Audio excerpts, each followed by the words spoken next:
हमारा रउआ घर अगर दू गो भाई सरकारी नौकरी में चल जाता रहे ना तो जो घर भैंस रहता तौन गांव में कहता कि इतना गोली चलवा दे कि खोखा बेच के राजा हो जाएगा। कहवा जानकारी के बात कहबो वेद पुराण के लोगन से सुने बारी जानकार बा। मंदिर में जब ओम जयंती मंगला काली भद्रकाली कपालिनी आरी तो श्लोको बोलता हूँ जगह न बनल बा। और बियाह को कहल बड़ा महान पंडित वेदाचार्य बाड़ो मेहरारू घूंघट तन ले बिया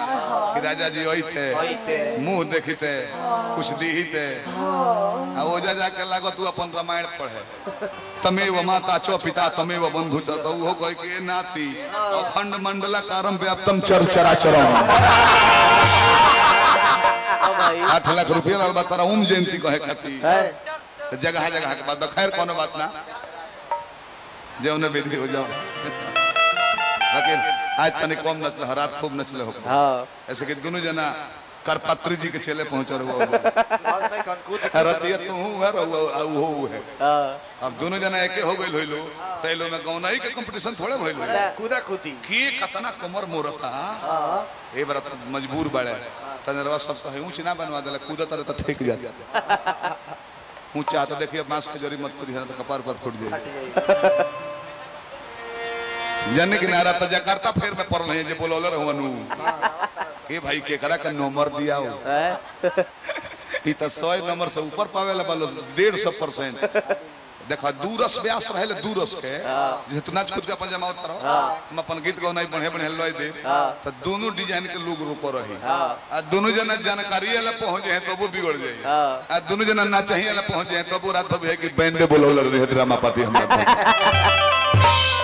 ऐसे दूरस के रामा शंकर यादव के विजेंद्र के गौनाई काहे शोभेला रामा शंकर यादव अस्थिर रखेला गौनाई के खड़ा एकदम अब विजेंद्र बाप नाच करके जमा लीजिए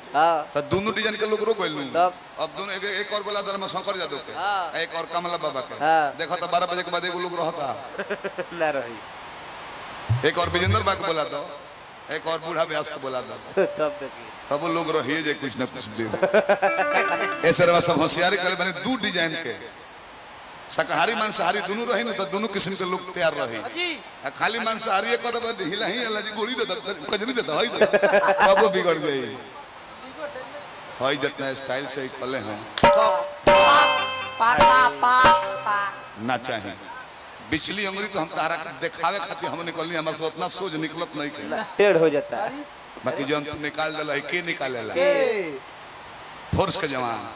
मिलिट्री मैन मर्द ये निकाले ला सब प्योर लइकाई के भेटनर मौगा जो रहले कब निकले सर लड़े के बेरा ना पटक के 4 के हुनाट मरले बड़ा रीढ़ दुखाता तो मौगा हवा खोखमो कर से चिना जात तो तू केना खोखबो आऊ लय मारले स